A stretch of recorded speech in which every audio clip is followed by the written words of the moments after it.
Bonjour et bienvenue dans l'émission qui allie raison d'être et projet entrepreneurial.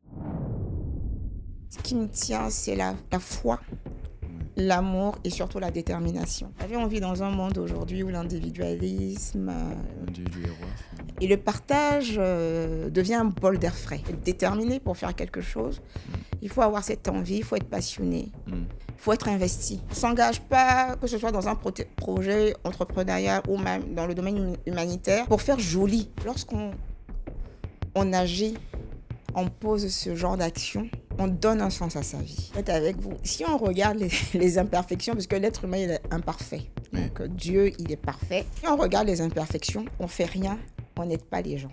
Aujourd'hui, nous allons à la rencontre d'une femme dont l'histoire est avant tout une histoire de cœur. Mariam Keïta a fondé l'association Cœur de générosité avec une mission simple mais puissante. Personne ne devrait rester seul face à la pauvreté, la faim et la détresse administrative. Et depuis, elle ne cesse d'agir, de tendre la main et de redonner de l'espoir à de milliers de personnes en Europe et en Afrique. Sa détermination, c'est de transformer la compassion en action concrète, de rappeler qu'un cœur ouvert peut réellement changer des vies.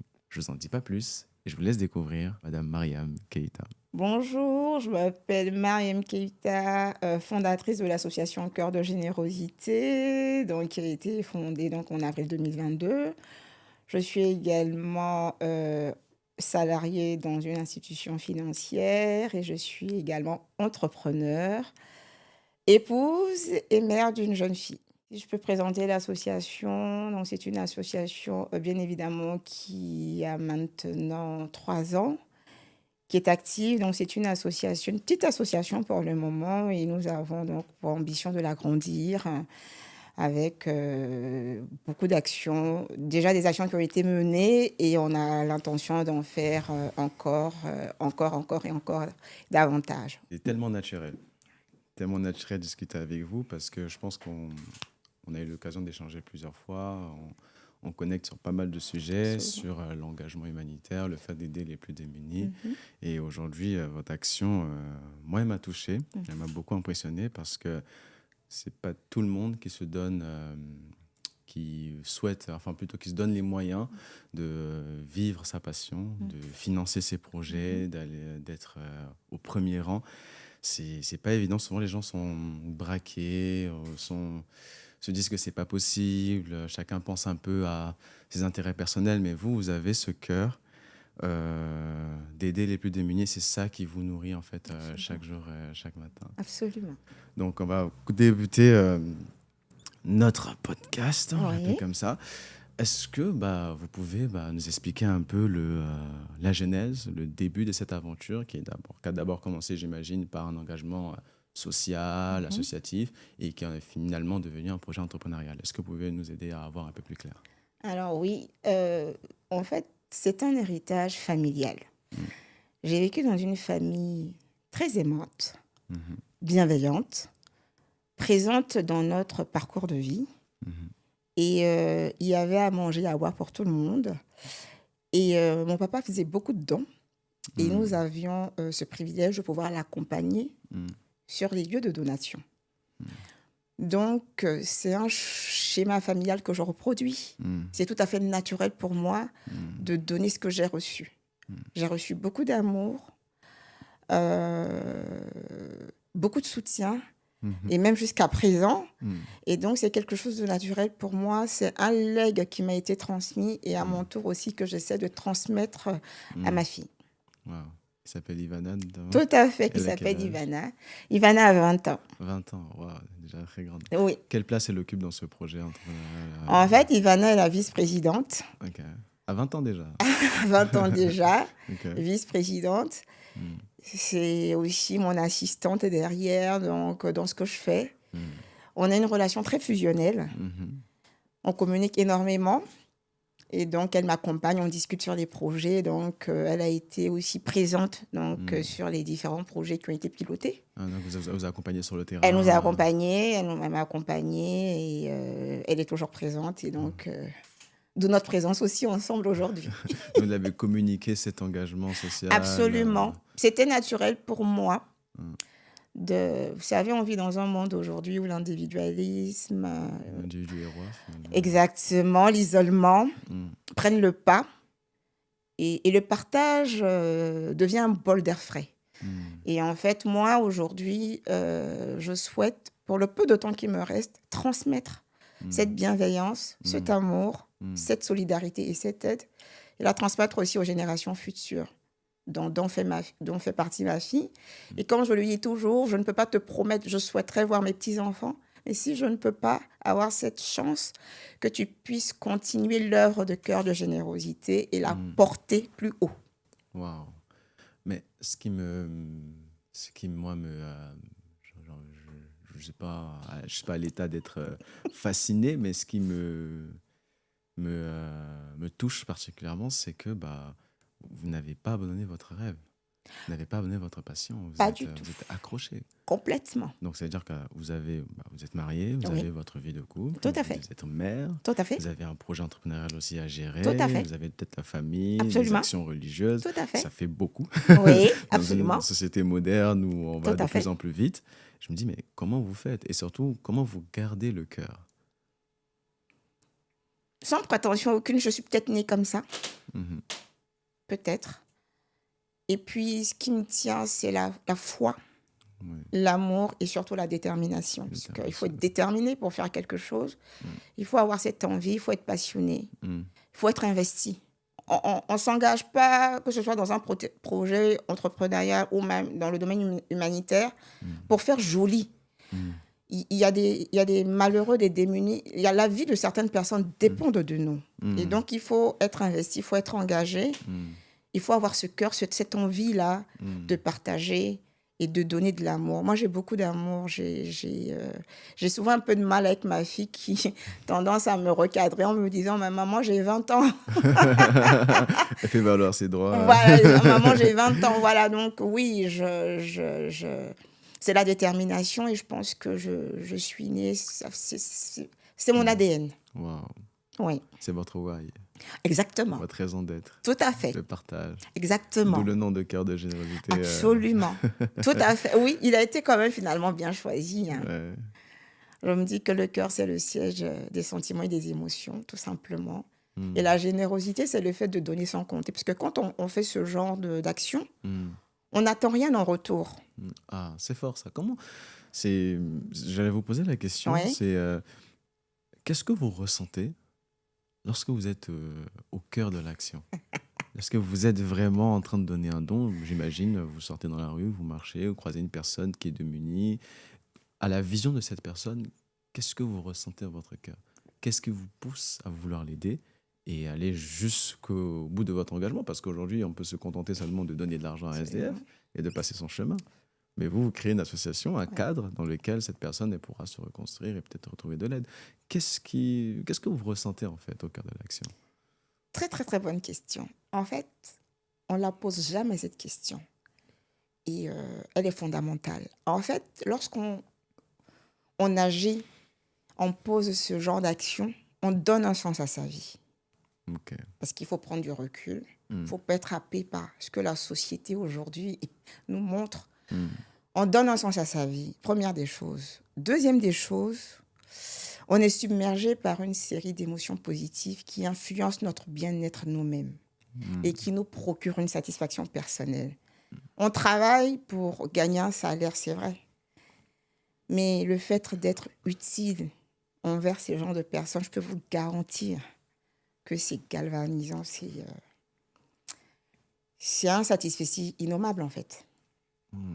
Ouais, c'est enrichissant. Surtout, bah, je me dis, bah, je me souviens récemment, j'ai fait une maraude Oui, pour mon anniversaire. J'étais allé faire une petite maraude. C'est une conviction que Dieu a mis dans mon cœur. Et j'ai rencontré des personnes qui étaient vraiment très touchées de recevoir un bon repas. Je ne sais pas ce qu'on leur sert d'habitude, tout à mais fait. un bon repas. On avait fait du riz, Oui. des bonnes viandes, de l'eau, etc. et tout. Des choses que moi-même j'ai l'habitude de manger. Et j'ai été très ému par leur réaction.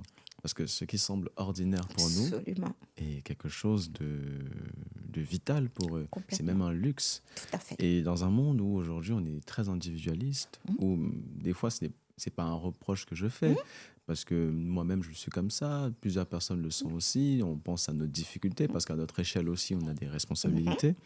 Donc forcément, on ne pense pas à des personnes qui sont à un niveau de vie moins élevé que le nôtre.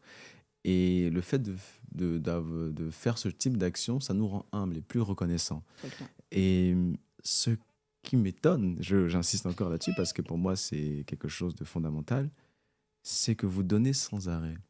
Mhm. Vous donnez, comme le nom de votre personne le dit, qu'avec beaucoup de générosité. J'ai lu les commentaires sur votre personne. On décrit une femme forte, une femme remplie de conviction, de compassion, qui ne cesse de donner. Et ma question dans ce monde assez égoïste, certains diraient assez méchant, Mhm.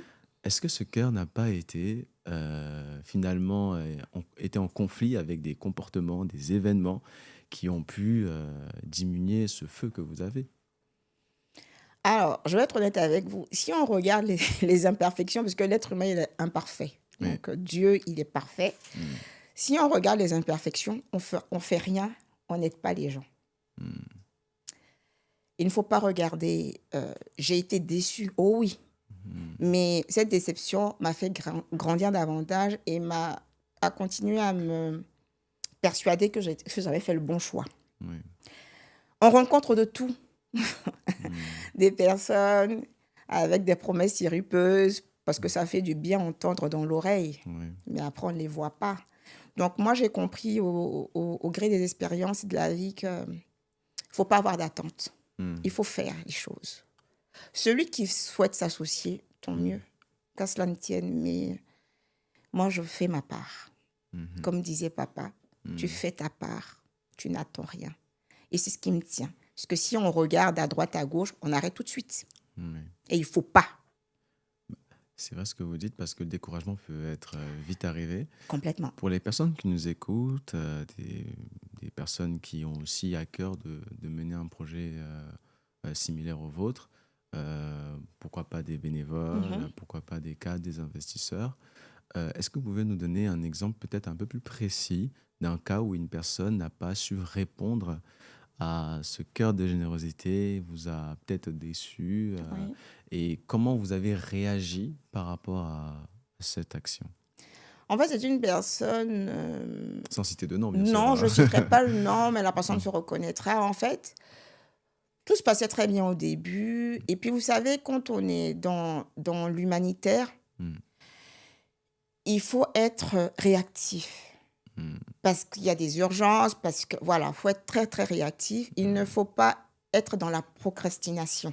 Parce que comme je l'ai dit au début, euh, nous sommes responsables de la vie, entre guillemets, enfin, la vie, entre guillemets, enfin, voilà, c'est pas, de la vie de certaines personnes mm, qui sont qui vivent qui sont très vulnérables et qui vivent dans une précarité extrême. mm, Il y a des exigences, il y a des demandes. Et puis, vous mm. savez, quand les personnes sont dans le dénouement le plus malheureux, ils sont impatients. Oui. D'accord? Donc, il faut être patient, il faut entendre, il faut comprendre. Donc, j'ai eu à travailler avec une certaine personne. Donc, au début, tout se passait très bien. Puis après, plus rien. Donc, les promesses n'étaient pas tenues. Les appels, Éviter. voilà, il répondait plus du tout. Il était absent complètement. Donc, oui, c'est Mm, une personne à qui j'ai donné ma confiance. mm. C'est une personne que j'ai vraiment... Mais j'ai pardonné parce que... Wow. J'ai pardonné parce que je me suis dit, bon, voilà, ça n'a pas fonctionné. Peut-être que aussi, je me suis remise aussi en cause, hein, Mm, mais vous savez, je vis avec une citation de Confucius qui dit: exige beaucoup de toi et très peu des autres, beaucoup de problèmes te seront épargnés. mm, Je suis très exigeante, beaucoup. mm, Et peut-être que, voilà, j'ai peut-être trop demandé et que peut-être qu'il n'était pas dans la mesure de répondre, mais j'aurais souhaité mm. qu'il y ait cette franchise Ouais. et de me dire, Mm. actuellement, je ne peux pas. Voilà. Mais je continue. Wow. Voilà. La vie, on tombe 7 fois, on se relève 8 fois. Hein, faut pas, Mm, voilà. Et je pense qu'on grandit, on acquiert en maturité, mm. mais c'est pas ça qui va me décourager. Je continue. Tant que je suis en santé, tant que je suis en vie, je continue. Votre, votre réponse me fait écho à deux versets qui me viennent à l'esprit. C'est un verset de la Bible qui dit que le juste tombe 7 fois Oui, et l'Éternel le relève à chaque fois. au genre. Aussi, il y a un autre verset, c'est Jésus qui parle et qui dit garde ton cœur, car de lui vient les sources de la vie. Et justement, ce type d'événement où on est confronté à des personnes ou à des événements plutôt des situations qui nous provoquent en nous un chagrin, qui, pour moi, sont des actions qui vont venir comme diminuer notre feu, éteindre notre flamme. Et vous savez, lorsqu'on mène des actions comme la vôtre, le cœur est important. Le cœur est au centre. Si notre cœur est en difficulté ou on a des émotions qui ne correspondent pas à notre engagement, on peut, par un geste pas contrôlé, indigner une personne, transmettre quelque chose de mauvais alors que c'est pas du tout Non. le but enfin, c'est pas plutôt votre objectif. Donc, pour ceux qui nous écoutent, j'aime beaucoup ce que vous dites dans le sens où vous insistez sur le fait de garder son cœur. Mais au-delà de garder son cœur, j'imagine qu'il y a des choses que vous avez apprises. Ah oui. J'imagine des choses que vous avez apprises. Et justement, pour éviter ce type de situation, quelles sont j'ai envie de dire, les méthodes que vous mettez en place pour arriver à voir ce que vous avez demandé ou plutôt anticiper certains types d'actions pour arriver à votre but, quoi, finalement. Alors, n'ayant pas la science infuse, déjà, je prie beaucoup. Donc ça m'aide. Et puis, deuxième des choses, je fais tout moi-même, Ok. sans demander de l'aide. D'accord? Parce que l'aide, en fait, elle est divine. Je demande voilà. Est-ce qu'on peut éviter ce genre de choses? Je ne suis pas sûre qu'on puisse l'éviter. Vous savez pourquoi? Parce que l'être humain, ce qu'il est, il va vous promettre, il va vous assurer mordicus qu'il pourra, mais il y a des imprévus qu'on ne maîtrise pas. Et très rares sont les personnes qui vont vous dire « je ne peux pas » ou « je ne pourrai pas ». Elles sont rares, ces personnes-là. Parce qu'elle ne veut pas avoir une mauvaise image. Voilà, parce que l'image aujourd'hui dans la société, et c'est ce que je trouve dommage, on ripolline son image pour faire plaisir aux personnes. Mais je pense qu'il faut se faire plaisir à soi-même et être vrai avec soi-même. Déjà, puisque souvent les gens vont vous dire je ne suis pas hypocrite, je ne suis pas si. Laisse les personnes, comme dit encore le Dalai Lama, si tu veux connaître quelqu'un, n'écoute pas ce qu'il dit, regarde ce qu'il fait.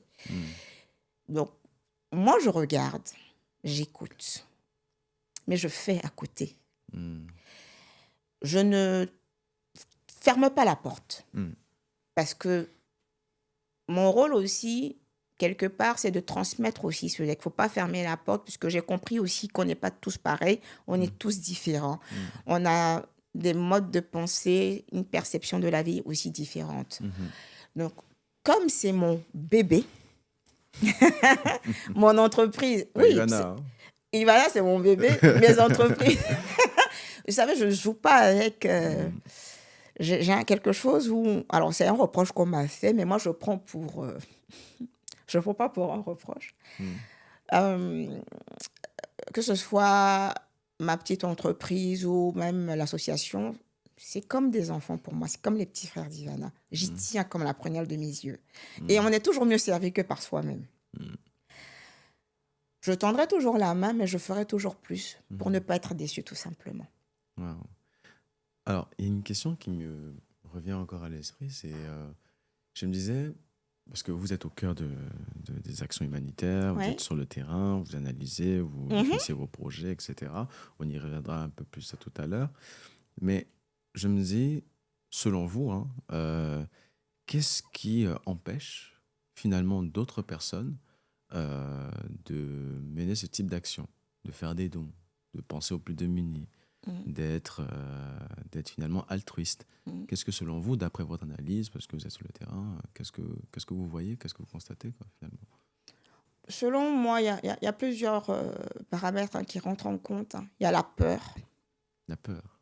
La peur, les personnes qui ont peur. Pourquoi? Pour ne pas être déçus.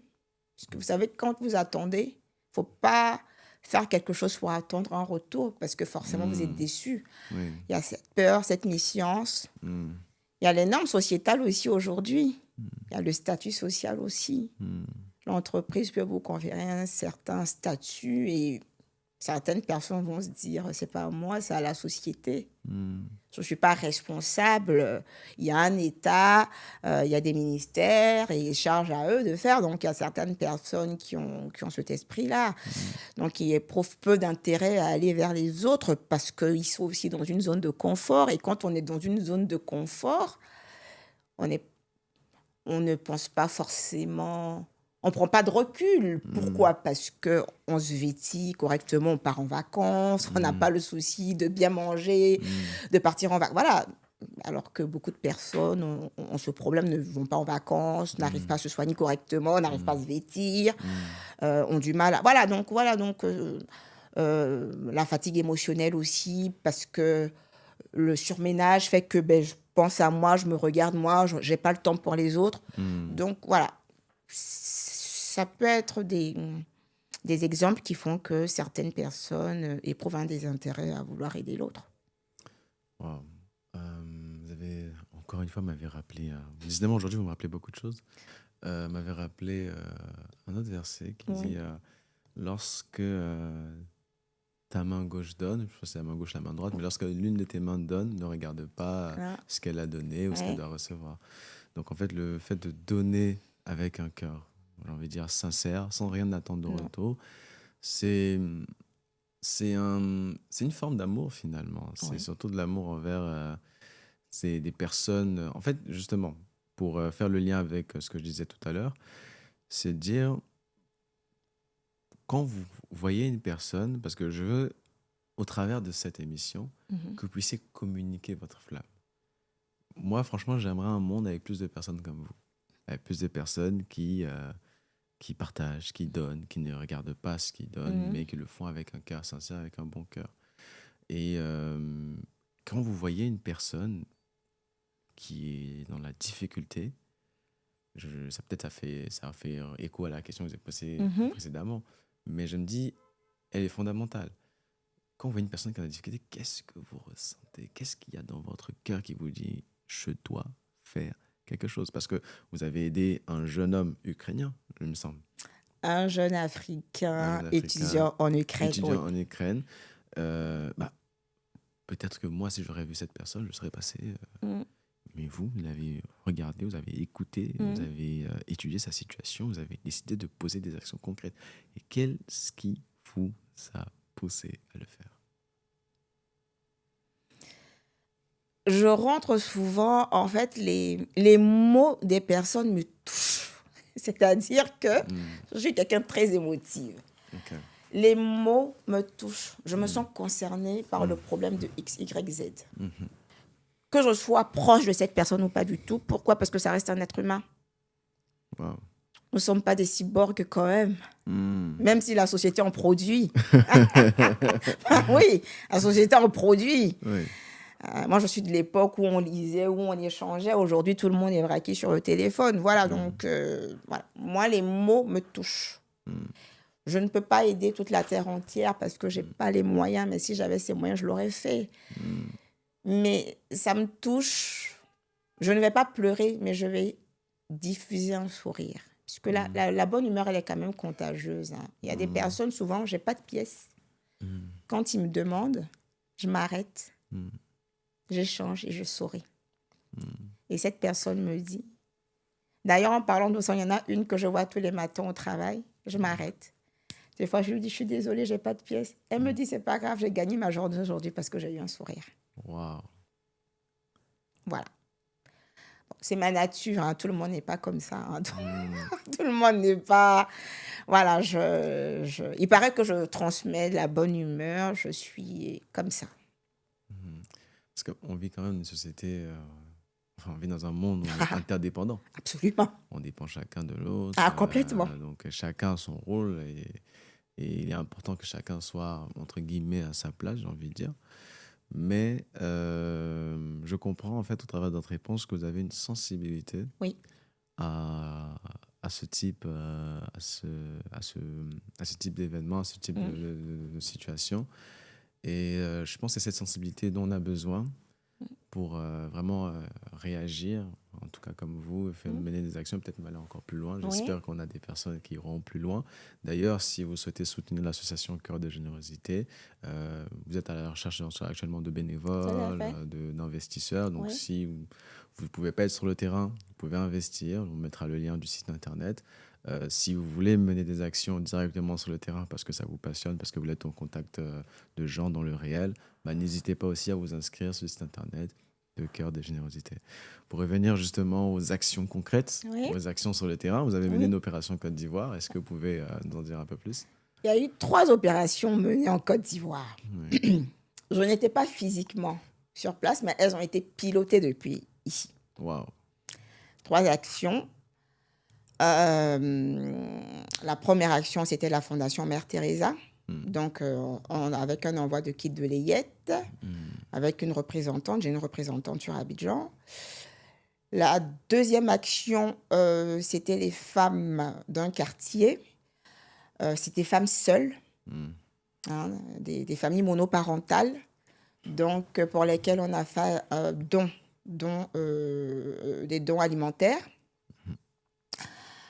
La dernière action, alors c'est un partenariat avec l'association Inner Wheel dont ma mère fait partie. Et quand elle me met en contact avec ma tata, qui est la présidente, je lui fais part du projet. Elle prend le projet à cœur et elle mobilise quand même 25 mamans. Waouh. Vous avez communiqué un feu. Voilà, 25 mamans. Wow. Donc, sur place, il faut rentrer en contact avec la responsable de l'orphelinat. Il faut, parce que c'est une dame qui travaille également, donc il faut convenir d'un rendez-vous d'une date, d'une heure. Il faut commander des t-shirts, floquer les t-shirts, lister les besoins. En fonction de ça, on vote un budget. Moi, j'envoie l'argent. Elles font les courses sur place. Et puis, c'était un samedi, je me rappellerai toujours, c'était en février 2024.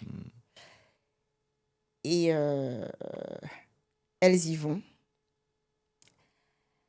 Et puis, elles rencontrent les enfants. Elles font un discours. Alors, je ne voulais pas qu'on me nomme, mais bon, j'ai été nommée. Wow.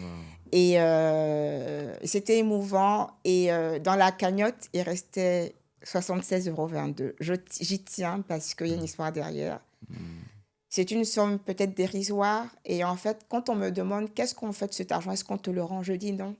Il faut que ces enfants-là puissent manger des bonbons. Et puis, ces enfants m'envoient un snap. J'espère que je ne vais pas pleurer. Et puis, ils me disent « Merci, maman Keïta, pour l'argent et que Dieu bénisse. » Et que, voilà, c'est quelque chose qui me... Voilà, 76,22 €, qu'est-ce que c'est? Mais c'est des enfants qui ont du mal à manger des bonbons. Et donc, voilà, et ça ma détermination est, voilà, c'est encore multiplié par des millions. Mais je me suis dit, je ne fais pas ça pour rien, en fait, quelque part. Et donc, oui. Donc, ça, c'était cette année-là, 2024. Le 29 mars 2024, je fais une autre action France au refuge de la mie de pain, où on envoie 300 kilos de pâtes et 200 kilos de sucre. Wow. Ivana fait un discours. Ivana a passé son bac cette année. J'étais avec mon mari qui avait le kakémono. Donc, voilà, c'est des histoires voilà. Et ça me pousse à le faire. Et je vais savoir la question de l'aller. Il y a eu une autre action à Médine en 2025, voilà, que j'ai faite. Et puis voilà. Wow. Et d'autres qui sont en cours de téléchargement. Wow, il y a plusieurs choses qui me viennent à l'esprit. Je vois que d'abord qu'il y a une très grande compétence managériale quand même, parce que piloter ce type d'action depuis ici. la France. Donc, vous avez des personnes qui sont en Côte d'Ivoire, que vous guidez, que vous dites, après, vous faites des réunions, a priori. Oui, on fait des réunions, c'est pas évident parce que c'est aussi des personnes qui travaillent. Hein. C'est une personne qui travaille. Et justement, l'anecdote, elle n'avait pas pour les femmes. Elle n'avait pas encore, elle ne savait pas, parce que quand elle finit le boulot, elle passe, on ne sait pas, on n'a pas eu toutes les dames et tout. Et puis, un bon matin, elle doit être en réunion, on l'appelle, on lui dit toutes les femmes sont là. Wow. Et elle court, elle prend son t-shirt, elle le met. Wow. Elle prend sa voiture, aidée d'une amie. Wow. Le fourgon était déjà rempli et puis elles y vont directement. Elle filme. Ce jour-là, je rigole parce que c'est filmé de façon... Mais c'était dans l'urgence. Elle arrive quand même à faire un discours. Moi, je suis un peu allergique aux remerciements, en fait. Vous savez pourquoi? Je vais vous dire tout simplement. J'ai l'impression, en fait, que je rends un service. Mais ce n'est pas un service que je rends. Donc, quand on me mentionne, c'est un peu compliqué. J'ai un peu de mal, mais bon, voilà. Et Mais donc, c'est filmé. excusez-moi de vous couper, mais c'est pas un syndrome de l'imposteur. C'est juste, vous dites, je veux pas recevoir peut-être une gratification, un Non, honneur. C'est naturel, finalement. en fait, c'est un peu gênant parce que, Ouais. vous savez, quand je vais donner un gâteau où je vais inviter, où on va me dire merci, ok, j'ai donné peut-être un gâteau dans le cadre d'un événement où je suis appelée pour une prestation, Mhm. je fais mon travail. D'accord? Donc là, je travaille, je fais mon travail, donc je finis ma prestation, ok. Mais là, je suis dans l'humanitaire, en fait. J'aide des personnes qui sont dans le besoin. Donc, le merci, en fait, pour moi, il n'a pas sa place. Mm. Voilà. C'est moi qui les remercie, en Wow. fait, d'avoir accepté que je leur tende la main. Parce que quand on est dans ce domaine-là, Mm. il y a de la pudeur. Vous savez, déjà, les orphelins, ils n'ont rien demandé. Ils perdent leurs parents. Moi, j'ai eu la chance d'avoir mes parents, d'avoir été accompagnée. J'ai la chance d'être là, d'avoir accompagné ma fille, parce qu'il y a aussi une autre histoire avec ma fille. J'ai accompagné ma fille, à qui on avait dit qu'elle partait en échec scolaire. Elle a quand même eu son bac avec mention. Donc voilà. Wow. C'est des enfants. Ou alors des personnes qui, quand on voit les gens dehors, moi j'ai toujours mal au cœur. C'est des gens qui avaient une vie. Et puis du jour au lendemain, il y a eu un bouleversement de vie qui fait qu'ils se retrouvent dehors. Donc c'est moi qui rend service à ces personnes parce qu'ils m'autorisent à rentrer dans leur vie intime. Oui. Donc c'est fort. Mm. Donc quand je vois les enfants qui me disent merci, 76,22 €, je me dis, mais si je pouvais même acheter des sacs de bonbons, je l'aurais fait. Qu'est-ce que c'est qu'un bonbon? Mais voilà. Mais je suis dedans, j'ai du recul. Moi, je ne me fais pas happer par l'âpreté au gain ou la société. Je prends beaucoup de recul, j'analyse et je regarde. Wow. Même dans mes relations. Wow. Vous voulez pas vous présenter aux élections présidentielles? Ah non, pas du tout. Moi, je voterai pas vous, hein, je vous dis. Ah, pas du tout. Non, pas du tout. C'est une petite boutade. Mais après, bon, si l'ambition, si vous avez vraiment envie de le faire, n'hésitez pas à me le dire. Moi, je vous soutiens tout de suite. Hein. Pas de sujet. Non, mais plus sérieusement, pour revenir sur ce que vous avez dit, c'est vrai parce que j'ai pas fait énormément d'actions humanitaires, mais je compte en faire davantage d'ici les prochaines semaines, les prochains mois. D'ailleurs, On est ensemble, hein, d'ailleurs. Hein, donc, voilà, je suis là. D'ailleurs, il y a une maraude. Qu'on organise avec des amis et moi. Oui. Le 21 septembre, c'est un dimanche. D'accord. Donc de 14h à 16h. Je serai avec vous. C'est super. Ouais, voilà. C'est super. Et justement, la dernière que j'ai fait, j'ai eu beaucoup des personnes qui étaient très réceptives, mais j'ai des personnes qui n'y étaient pas. Oui. Et je me suis questionné là-dessus. Je me suis dit, mais c'est une personne qui est dans le besoin, Oui. qui, je le vois, Oui. est dans le mal Oui. et a besoin d'aide, de soutien. Oui. Pourquoi elle refuse le repas que je lui tends, alors que je ne le tends pas avec une ambition de vouloir lui plaire ou de vouloir être bien à ses yeux? Non, c'est parce que j'ai envie de le faire et je veux le faire et Dieu m'a poussé à faire cette action. Mais elle refuse. Oui. Et j'ai compris qu'il y avait un sentiment de dignité qu'il essaie d'entretenir. Absolument. Et comme vous avez dit dans l'humanitaire, c'est nous qui sommes bénis. Oui. Vous me rappelez, justement aujourd'hui, vous me rappelez beaucoup de versets. Oui. Il y a un verset qui dit que celui qui est le plus grand parmi vous sert les autres. Oui. Et je vois ces personnes qui, parce que ne veut pas être rabaissé, ne veut pas se sentir humilié. Complètement. Donc il y a une pudeur, il y a une manière de faire. Tout à fait. Il y a une posture à avoir dans le fait de donner. On ne donne pas parce que, bon, on est là pour donner, Non, on a l'argent, on est bien habillé, on non. vit bien. Non, elle ne cherche pas ça, elle ne cherche pas la pitié. Elle cherche des cœurs comme vous, des cœurs qui sont sans intérêt. Et c'est tellement difficile d'avoir ça. Ça n'existe quasiment plus. C'est... C'est parler d'humilité et de simplicité. C'est des valeurs qui sont en voie de perdition, en fait. Aujourd'hui, combien de personnes, vous savez, j'observe, je discute, les gens, ils ne sont pas intéressés. Mais je dis toujours, on ne sait pas demain de quoi demain est fait. Mm. Aujourd'hui, on se trouve dans une zone de confort, mais demain, tout peut basculer. On peut se retrouver à la place de cette personne qui dort dehors. Mm. On peut se retrouver pour une raison X ou Y, Z, ne même pas avoir une personne. Vous savez, moi, je rencontre des gens souvent. Je vais m'asseoir dans les parcs, je discute. Je rencontre des personnes qui ont fait peut-être une semaine dans la maison. Ils n'ont même pas échangé ils n'ont échangé avec personne. Et c'est là que j'ai compris la sensibilisation. Pour revenir à ce que vous dites. En fait, ce genre de personne, souvent, a besoin d'un échange d'abord avant que vous passiez à l'action. Mm. Il faut discuter. Ne même pas regarder même le côté, mais ça s'apprend, ne pas regarder le côté, c'est une personne sans envie, vous discutez, comment il s'appelle, vous échangez, mais normalement. Et petit à petit, en fait, la personne va venir à vous. C'est hyper dégradant, difficile, psychologiquement pour ces personnes-là. Il faut être fort. Pourquoi les gens... Et puis bon, nous, ce qui nous tient, c'est la foi. Une personne qui ne croit pas en Dieu, il n'a plus rien. Il n'a rien à perdre. Il se dit, ben, je vais me foutre en l'air, par exemple. Il faut prendre son bâton de pèlerin et aller vers les gens et discuter. Vous venez m'apprendre quelque chose. Pour la prochaine maraude, je vais plus discuter que donner parce que faut donner de son temps. Oui. C'est pas tant la nourriture, Non. le don, c'est faut donner de son temps, de sa personne. Il Tout faut à fait. donner. Il faut s'offrir. Les trésors sont faits de choses très simples.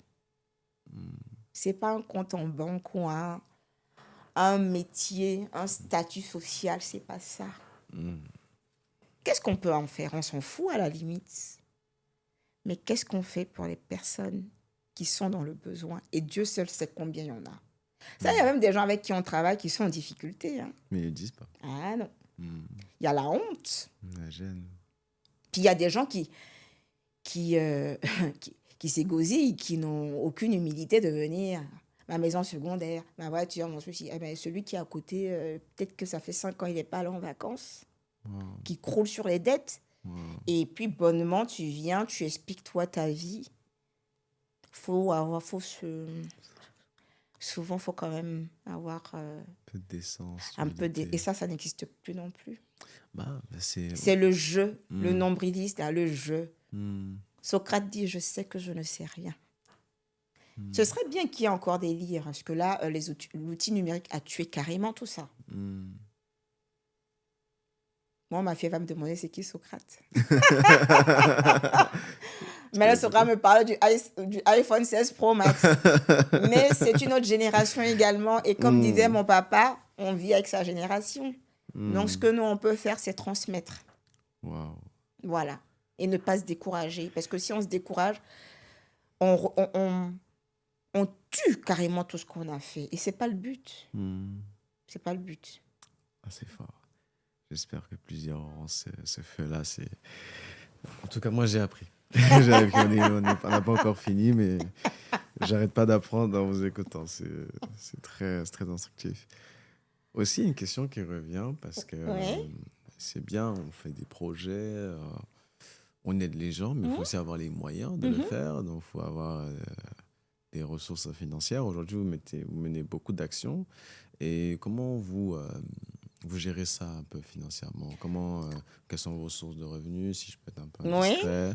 Comment vous financez des projets comme en Côte d'Ivoire, à Médine? Comment vous répartissez vos finances? sur fonds propres. Sur fonds propres. Tout est fait sur fonds Tout propres. est fait sur fonds propres, Wow. sauf la dernière action. J'ai fait une collecte sur Abidjan, sur la mission d'amour. J'ai fait une collecte. Hmm. Alors, cette collecte, en fait, j'ai sollicité Mhm. certaines personnes qui ont la même vision que moi, le même mode de pensée. Oui. Voilà, donc j'en ai sélectionné une dizaine, tout simplement. Et je leur ai envoyé donc les vidéos et les photos Hmm. pour leur montrer l'action. Sinon, toutes les autres actions se font sur fonds propres. Sur fonds propres. C'est-à-dire que vous avez bon, vous l'avez dit tout à l'heure, hein, vous êtes salarié dans une Je entreprise. suis salariée, j'ai mon époux Oui.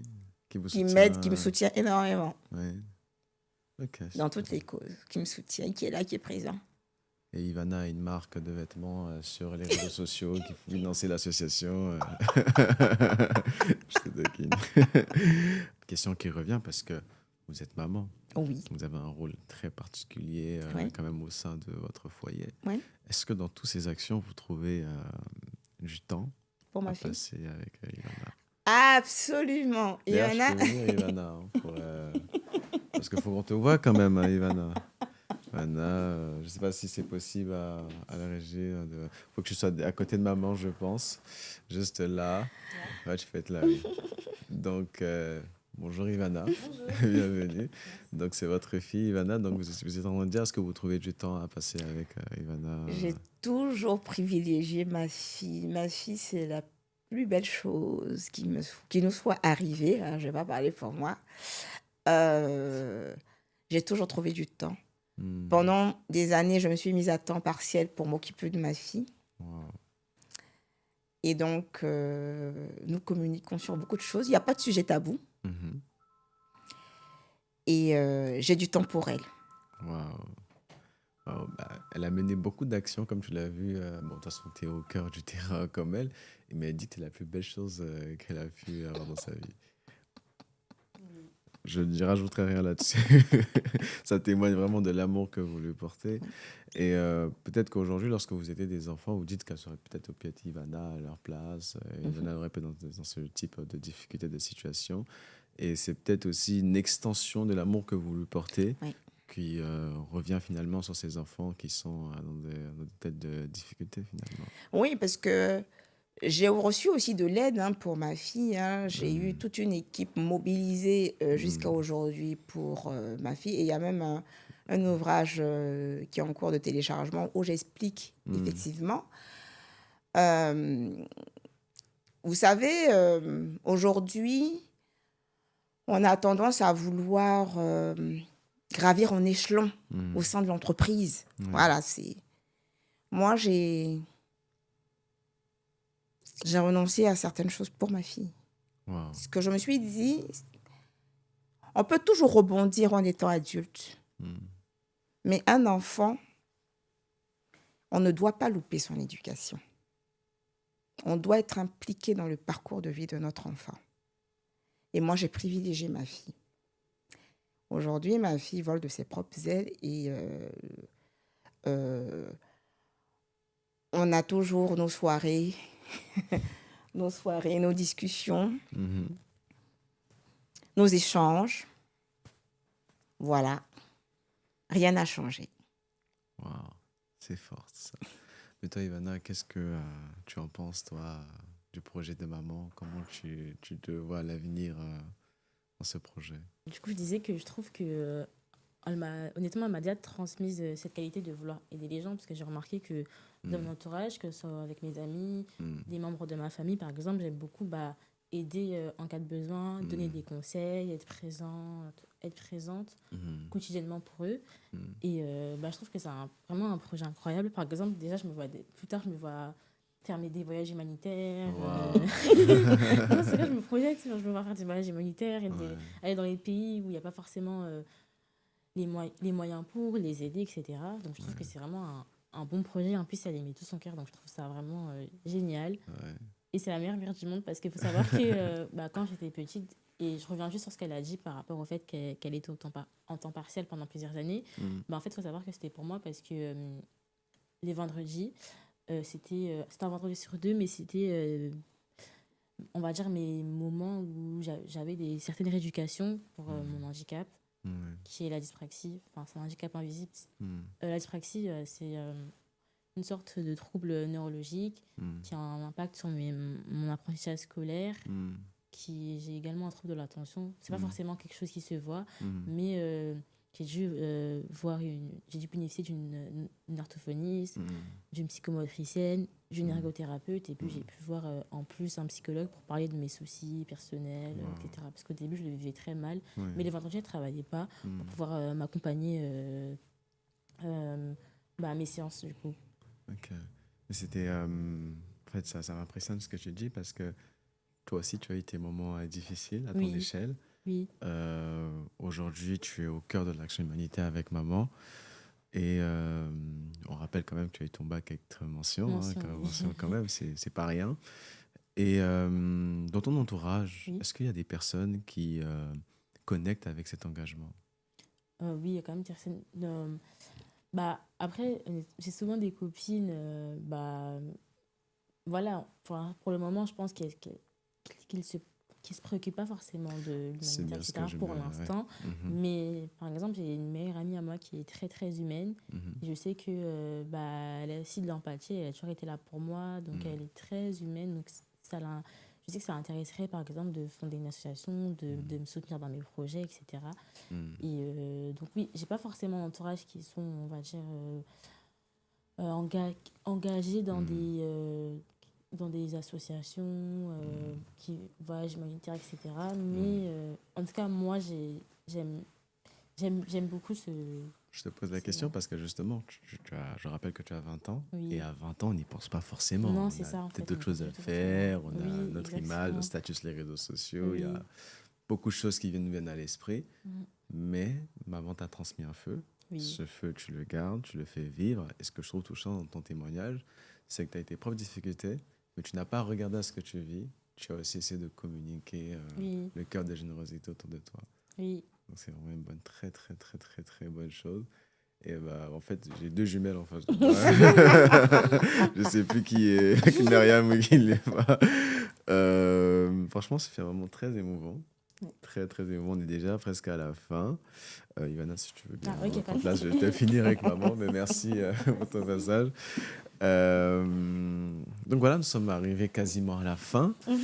Et aujourd'hui, vous êtes à la recherche de donateurs, d'investisseurs pour mener toutes ces actions à bien, parce que l'argent, ça reste aussi le nerf de la guerre. Ah ben oui. Il faut qu'on revienne.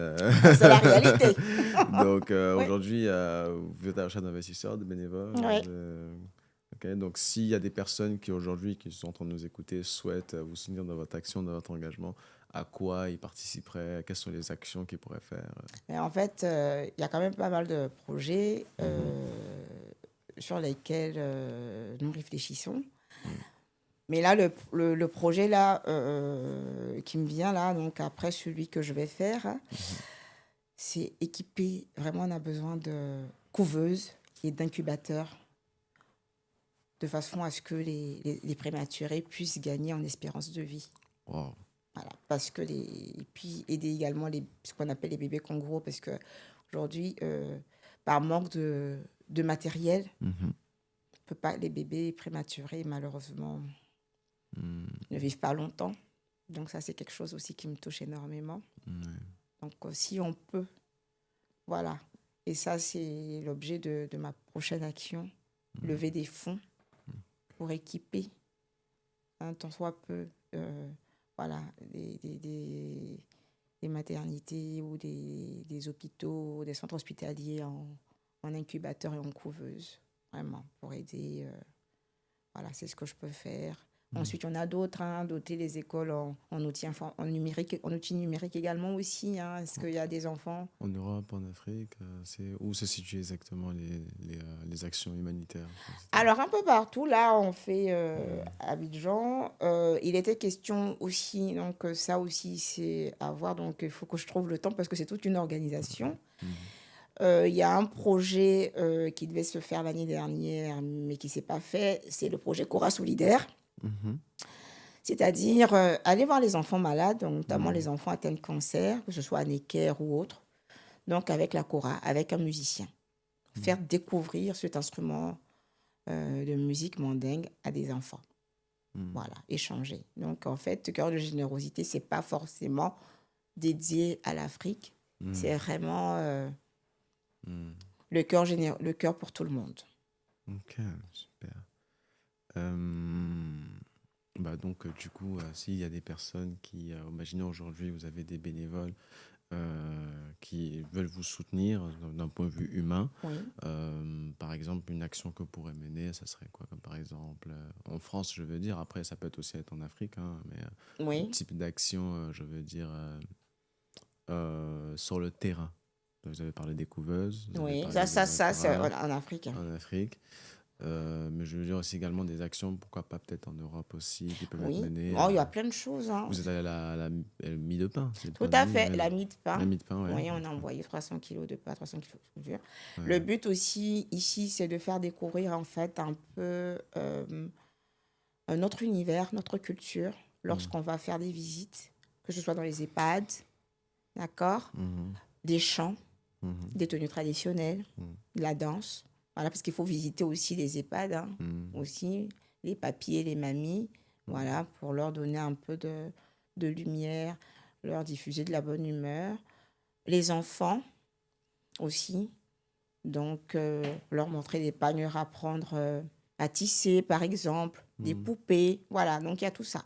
Ce Super. partage de culture, en fait, pour ces enfants, pour égayer aussi leur quotidien. Wow, Voilà. magnifique. Aussi, vous êtes à la recherche d'investisseurs. Oui. Donc, bon, est-ce que aujourd'hui, imaginons des investisseurs. Enfin, quand on parle d'investisseurs, est-ce que il s'agit forcément de cadres? Est-ce que ça peut être des personnes Pas forcément qui, d'investisseurs. à hauteur de combien on peut investir dans l'association Ah bah oui, il faut qu'on sache, parce que si jamais on veut donner, il faut qu'on puisse savoir combien on peut donner, à quoi va servir cet argent qu'on Est-ce que donne. les gens peuvent, en fait, puisque c'est quand même, ça reste quand même un don. On ne peut pas imposer moi, personnellement, dans ma vision, je n'impose pas les dons. Les gens donnent. Déjà, la situation est assez difficile aujourd'hui avec les hommes. Voilà, les gens donnent ce qu'ils peuvent donner, d'accord. Là, il y a une action, donc, quitte les yettes pour les parturiantes, voilà, donc, 2026, voilà, donc, les personnes donnent ce qu'ils peuvent donner. Ok, super. Je ne me vois pas imposer aujourd'hui une somme pour les gens donnent. Vous savez, aujourd'hui, donner, c'est difficile, hein. Ouais. Les gens vous diront, oui, j'ai ça, j'ai mes affaires, j'ai mes trucs. Donc, en fait, il ne faut pas faire fuir les gens. Il y a déjà beaucoup d'associations aussi. Donc, les gens peuvent donner, donnent ce qu'ils veulent, ce qu'ils peuvent. Ensuite, à travers le site, on communiquera beaucoup aussi sur ce qui va se faire, sur ce qui va être fait, sur éventuellement des levées de fonds. Oui. Parce que ça, il y en aura. Voilà, donc c'est un outil quand même assez important, hein, qui va beaucoup m'aider dans ma communication. Oui. Voilà, donc où j'en serai active également. Et donc, les gens pourront éventuellement me poser toutes sortes de questions. Et je me ferai un plaisir de leur répondre. Pour les bénévoles, il s'agit, pour revenir un peu sur les bénévoles, c'est pas forcément des personnes qui vont être sur le terrain, ça peut être aussi des personnes qui ont une compétence dans un domaine précis. Absolument. En informatique, Ah, en complètement, design, complètement, en photo, complètement. Dans le digital, dans par le exemple, digital. également, tout à Pour les fait. réseaux sociaux, c'est très important de communiquer sur les Absolument, réseaux, absolument, donc, absolument, le bénévole absolument. peut emprunter, c'est voilà, dans votre Exactement. façon. Super. Bah, moi, j'ai juste une des petites dernières questions avant de clôturer. C'est, imaginons aujourd'hui, vous avez un budget de 1 million. De 1 million pour Cœur de générosité. Ça serait magnifique, et je vous le souhaite. Mais oui, si vous avez cet argent-là... Il en soit aussi. si vous avez cet argent-là, cette somme-là, comment vous le gérez? À quoi vous la louez? Parce que c'est aussi important pour les personnes qui nous... C'est pas intimidant, 1 million d'euros, en fait, sans prétention aucune. Il faut déjà une très bonne stratégie financière, des conseils pratiques associés. mettre en place, la première des choses, je mettrai en place un fonds d'urgence. Hmm. Un fonds d'urgence pour éviter des problèmes financiers, déjà. Et puis, lever des fonds, d'accord, de façon structurelle pour les projets. Donc, on ira dans l'urgence. Ok. Voilà. Donc, si j'ai 1 million d'euros, il y a déjà un fonds d'urgence pour bloquer. Pour ceux qui nous écoutent, un fonds d'urgence, quel type d'action il permet de faire quel petit d'action il permet de faire dans le réel, un fonds d'urgence? Mais en fait, pour parler aux urgences, par exemple, tout de suite, je ne sais pas, je vais donner un exemple, le groupe électrogène de l'hôpital, il ne fonctionne plus. Mais tout de suite, on a un fonds pour justement pouvoir remplacer le groupe électrogène, par exemple. Wow. Voilà. Très clair. Ah Très oui. clair. Bah, écoutez, j'étais ravi de vous avoir sur notre émission Why. Plaisir partagé. C'était magnifique de vous entendre. Merci. J'ai une dernière question qui me vient à l'esprit, que Dieu m'aide. C'est aujourd'hui, quelle est selon vous la définition de l'entrepreneuriat? Quelle est l'essence? Quel sens vous donnez à l'entrepreneuriat? Alors, l'entrepreneuriat, de mon point de vue, en tout cas, moi, je vais parler pour moi. Ouais. L'entrepreneuriat naît d'une volonté de goûter au plaisir de la liberté et de l'autonomie, et aussi de mettre en exergue ma passion et mon esprit de créativité. Donc, quand on entreprend, on est libre, on est autonome, on fait ce qu'on a envie de faire. On y met la passion. Magnifique. On est engagé dans tout. Ce fut un plaisir. Plaisir partagé. Merci d'être venu. Merci de m'avoir invité. Donc, si vous avez... j'imagine que si vous êtes resté jusqu'à ce niveau de l'émission, vous avez écouté attentivement Myriam Keita, la fondatrice de Cœur de Générosité. N'hésitez pas à soutenir l'association. Tout don est utile, peu importe l'échelle, que ce soit 5, que ce soit 10, que ce soit 100, que ce soit 1 million d'euros, faites-vous plaisir. Et si vous souhaitez aider l'association, que ce soit avec votre main-d'œuvre, votre énergie sur le terrain, n'hésitez pas. Et on se dit à la prochaine pour un autre épisode.